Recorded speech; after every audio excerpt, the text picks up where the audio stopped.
Welcome back for another deep dive. Yeah. And this time, we're going exploring the world of love Ooh, in Korean poetry. sounds romantic. It is. Yeah. We're looking at this anthology called Azo. Okay. That's Nai An Wi Uju, and it means The Universe Within Me by An Jae-dong. Interesting. Now get this.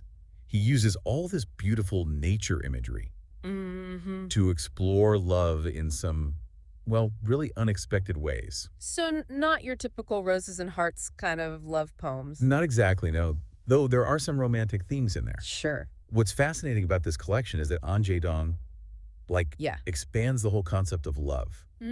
He goes way beyond the typical romantic love poems you might expect, Right. and he digs into family bonds, the warmth of friendship, Oh, wow. even a deep connection with nature itself. I like that. So it's less about Yeah. roses and chocolates Uh-huh. and more about the vastness of human connection. Exactly. And that's where all that nature imagery really comes into play.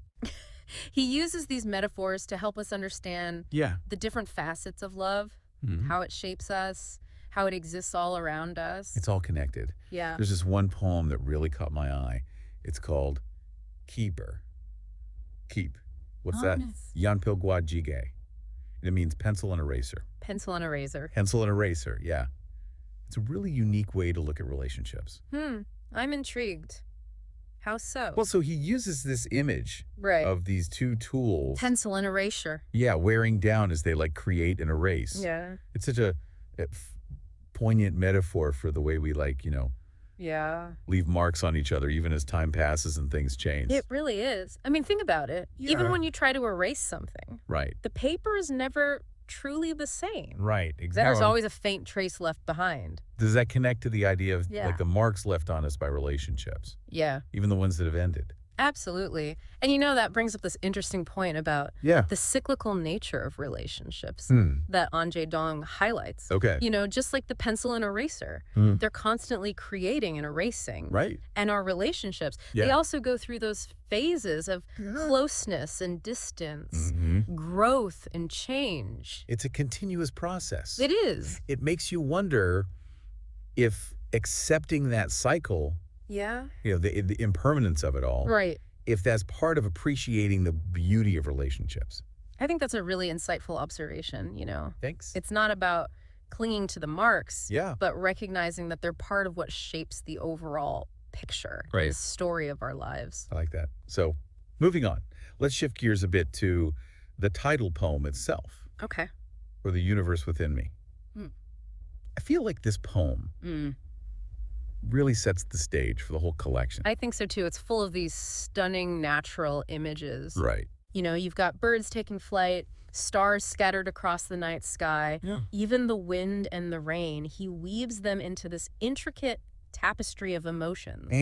And all of it points to this vastness of our inner world where love resides. It's like he's saying there's a whole universe within each of us, Yeah. maybe even bigger and more complex than the one we can see above us. I think that's a really fascinating interpretation. Really? It really gets to the heart of what An Jae-dong is trying to do here. Okay. He's inviting us to look inward, to acknowledge the depth and the complexity of our emotions, and to recognize that the capacity for love within us, it's boundless. It's amazing. It is. Now, here's something I found really interesting. Great. There's this poem called Anilo. What does that mean? It's Bayori Dugusipta, and it means, I want to become a star. Oh. But get this, it appears 3 times throughout the anthology, Oh, wow. each time with just slight variations. That's interesting. Do you think that's intentional? Oh, I definitely think that repetition is intentional. Yeah. I think it's meant to emphasize the depth of longing, Okay. the desire to be a constant source of light and guidance for the beloved. That's a beautiful thought. Each variation sort of sheds light on a different aspect of that longing. Okay. Like being a visible presence, Yeah. offering protection, being a beacon of hope. It's almost like he's emphasizing different aspects of that longing each time. Exactly. Now, we got to talk about the stars. The stars. Yeah, because they're a recurring motif throughout An Jae-dong's work. They are, aren't they? It's like he's drawn to them. Why do you think that is? Well, they often represent hope, Yeah. an enduring presence, Uh-huh. a guiding light, especially when it comes to love. Mm. They become these celestial symbols of unwavering devotion. I love that. So we've got love like a pencil and erasure. Love like a universe within us. Right. And now we're moving to love as a flower. A flower. Okay, you're going to have to explain this one. Okay, so the poem is called Inga. How do you say that? Sujensu eye, which means Suzanne's eye. Suzanne's eye. Okay. Now, Suzanne's eye, it's actually a type of flower. Interesting. And in the poem, it opens its petals to gaze directly at the speaker. Like it's looking right at them. Yeah, like the flower is choosing to see and acknowledge the speaker. Wow, that's powerful. Right. Yeah. The poem explores this sense of encountering a love that feels destined, like a love that's endured hardship and the passage of time to finally arrive. Oh, wow. And he compares that to a flower blooming. He does. And he mentions 1,000 years in the poem. 1,000 years. Which is such a powerful contrast to the delicate beauty of the flower. Yeah, it's like love has been waiting centuries to bloom. That's a great way to put it. You know, this is where An Jae-dong's mastery of these nature metaphors really shines. He uses the natural world to express these complex emotions and concepts that might be difficult to put into words otherwise. It's like he's translating emotions into a language we can all understand. Exactly. And speaking of unexpected comparisons, there's this poem titled Gri Lush. What's that one? Bap Gatun Sarang. Yes, Bap Katin Sarang, which means love like rice. Love like rice. Honestly, when I first saw that title, I was a little confused. You too, rice. It's not exactly the most romantic image that comes to mind. But it's actually like a brilliant analogy. Really? Help me understand this. How does rice equal love? Okay, so think about it. All right. Rice is this, like daily necessity. Something we need to survive, right? Yeah. But it can also become really mundane. Yeah, I can see that. If we don't prepare it with care, if we don't appreciate its nuances. Right. Just like love. Oh, okay. So just like with rice. Yeah. We need to nurture love and appreciate its different flavors. Exactly. To keep it from becoming bland and taken for granted. That's exactly it. Wow, that's actually really profound. Right. And it speaks to this delicate balance in love that An Jae-dong captures so well. I'm seeing rice in a whole new light now. It's about recognizing that love needs both nourishment and excitement. Oh, okay. Routine and surprise. It's about finding that sweet spot where love feels both essential and fulfilling. Yes. He totally gets it. He really does. It's not always fireworks and grand gestures. Right? Sometimes it's about finding beauty in the ordinary. The everyday stuff. Exactly. And, you know, speaking of finding beauty in the unexpected, the next poem we're going to discuss might surprise you. Let's hear it. It's called Wow, that's a mouthful. It is, isn't it? What does that mean? So that's Raplegia Gatul Seringam Baram. Okay. Or in English, the wind that loved the Rafflesia. The Rafflesia flower. That's the one known for its pungent odor, right? Oh, yeah. Like rotting flesh. That's Why would the wind love that? That's exactly what makes this poem so fascinating. Really? It challenges our ideas about beauty and attraction. You have this flower that most people would consider repulsive. Right. And yet the wind is drawn to it, loves it for what it is. So he's saying that love can be drawn to the unconventional. Exactly. The unexpected. Even things that others might find undesirable. I think that's a powerful message about embracing the unconventional within ourselves and in others. What some people might consider strange or off-putting about you might actually be what draws someone else in. It's about celebrating our quirks. Exact. Things that make us unique. It is. It reminds me of that saying. What's that? One person's trash is another person's treasure.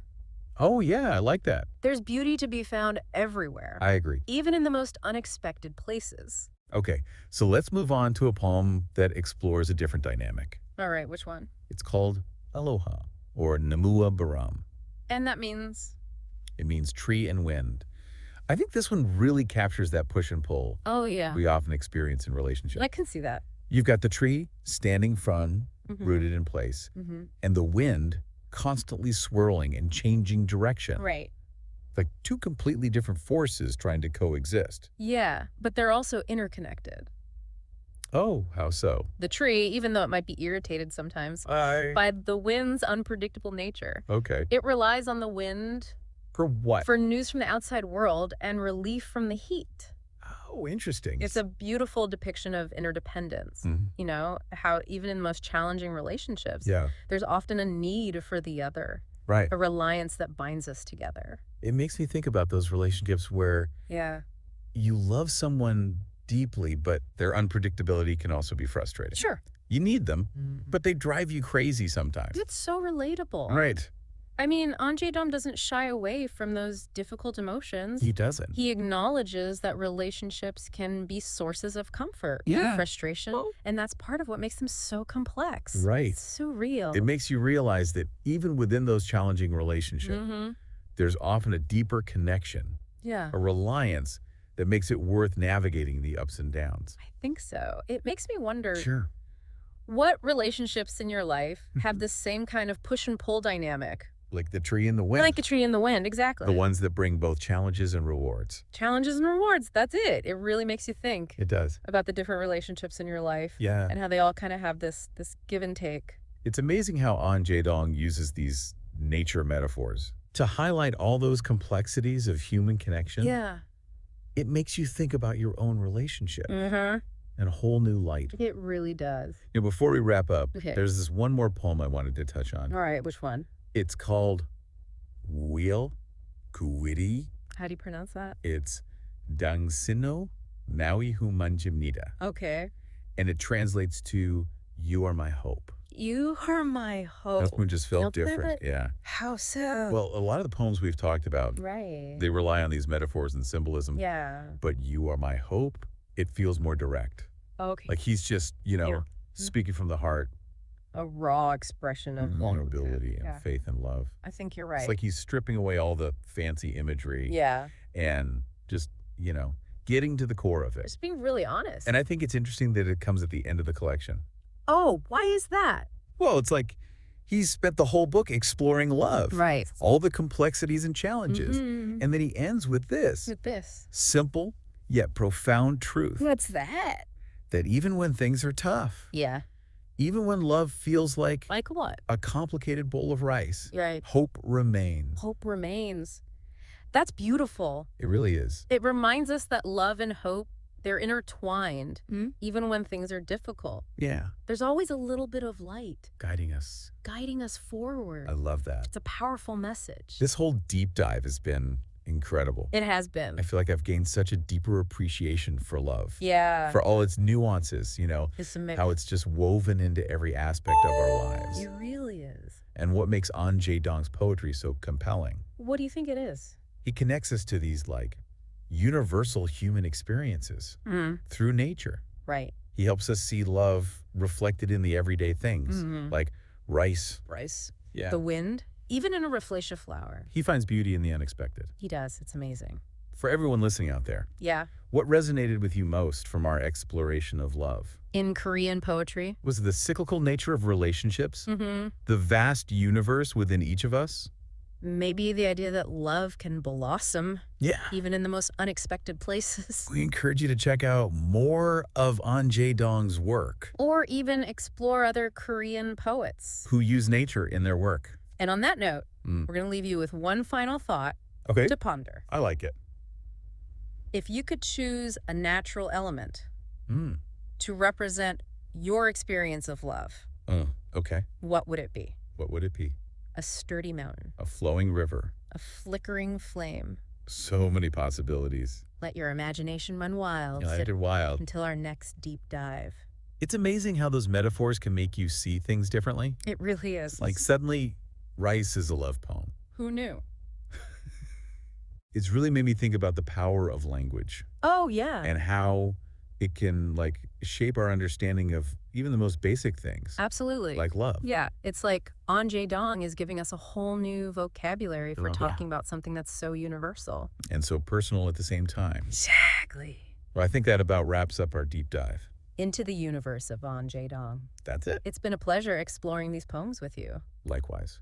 I always learn something new when we do these deep dives. Me too. It's amazing how much wisdom can be found Mm-hmm. in these little snippets of poetry. For all of you listening out there, Yes. we hope you've enjoyed our exploration of Love in Korean poetry. and that you've maybe even been inspired to seek out more of An Jae-don's work. Or to explore other Korean poets. Or even just to spend some time reflecting on your own experiences of love. And how they connect you to the world around you. Until next time, happy reading.